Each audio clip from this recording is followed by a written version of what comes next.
Nous avons Bonjour. tenu à vous rencontrer, à vous interviewer, parce que vous avez une approche très concrète de la question de la recherche et de l'innovation en direction des PME. Et ma première question serait pourquoi, pour la plupart des PME de notre pays, la recherche est une question abstraite et très lointaine? Déjà, tout le monde sait que pour assurer la pérennité de notre protection sociale en France, c'est-à-dire sécurité sociale, retraite, assurance chômage, notre pays n'a qu'un seul moyen de s'en sortir, c'est de rattraper sa croissance. Comment? Tout le monde s'accorde à dire que cette croissance ne peut s'obtenir qu'en innovant et en exportant les créations françaises.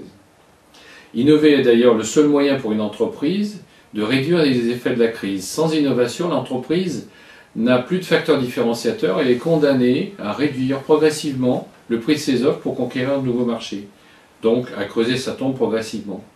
Innover est donc le passage indispensable pour les entreprises qui suivent une stratégie d'avenir.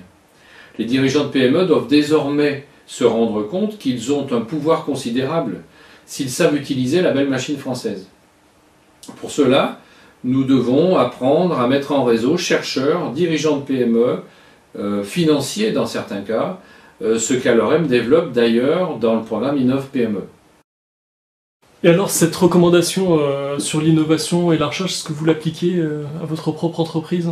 Ah oui, bien entendu. Sur notre proposition, certaines universités ont accepté de lancer un ou plusieurs programmes de recherche, par exemple sur les facteurs de stress en PME et les solutions pour y remédier, bien entendu. Chaque année, l'université peut faire ainsi une publication intéressante, car elle répond à des questions concrètes, et nous pouvons garder, nous, la primeur de la connaissance, et dans certains cas même, conserver certains secrets pour la compréhension du phénomène étudié, pour améliorer, par exemple, ou créer une méthodologie propre à notre cabinet. Nous restons ainsi plus performants que nos concurrents. Et est-ce que, en termes de coûts, est-ce que cette activité de recherche est accessible à une PME d'une dizaine de personnes comme la vôtre?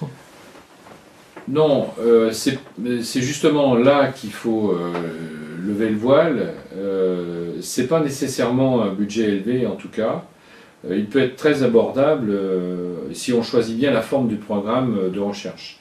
Dans d'autres cas, il est de l'ordre d'un millier d'euros, voire même inférieur. Le temps, l'investissement, c'est surtout de l'huile de coude, du temps passé, de la relation avec les chercheurs, le groupe de recherche.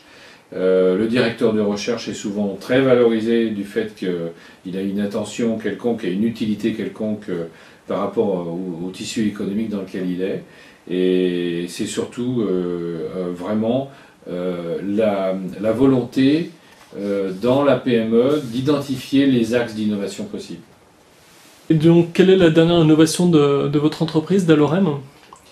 Eh bien, tout a commencé autour de notre activité d'intelligence économique, où on a constaté que beaucoup d'entreprises perdent de plus en plus de productivité à cause des tensions internes et de la dégradation principale du climat social.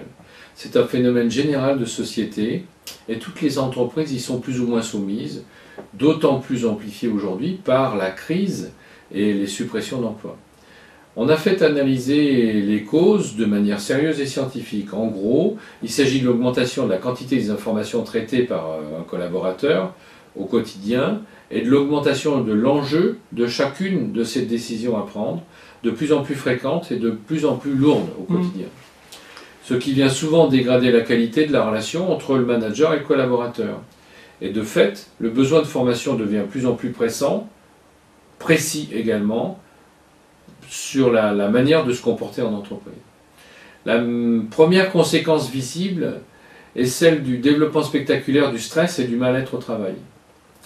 Vous allez donc voir que l'innovation n'est pas forcément technologique.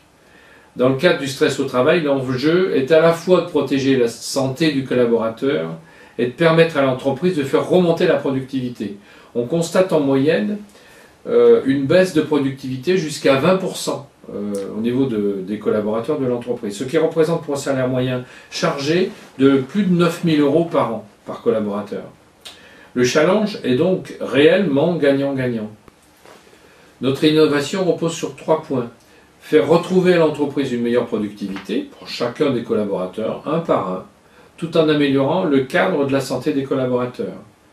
Deuxièmement, contrairement à nos concurrents qui offrent soit une analyse de l'organisation sans tenir compte de l'homme, soit une étude uniquement psychologique sans comprendre l'enjeu de l'entreprise, toutes nos interventions sont encadrées par des managers expérimentés qui se font assister par des psychologues, donc offrant les deux aspects.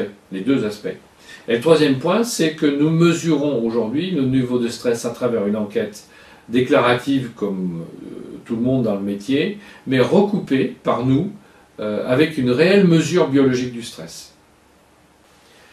Grâce à cette nouvelle démarche, on peut enfin, pour la première fois, mettre en place une pédagogie sur mesure qui sera adaptée à chacun des collaborateurs en fonction de son état de stress, de son ressenti, de la manière dont il va générer son stress par rapport ou communiquer son stress par rapport à son collaborateur, faire un programme de formation sur mesure, et c'est la première fois qu'on fait une pédagogie sur mesure.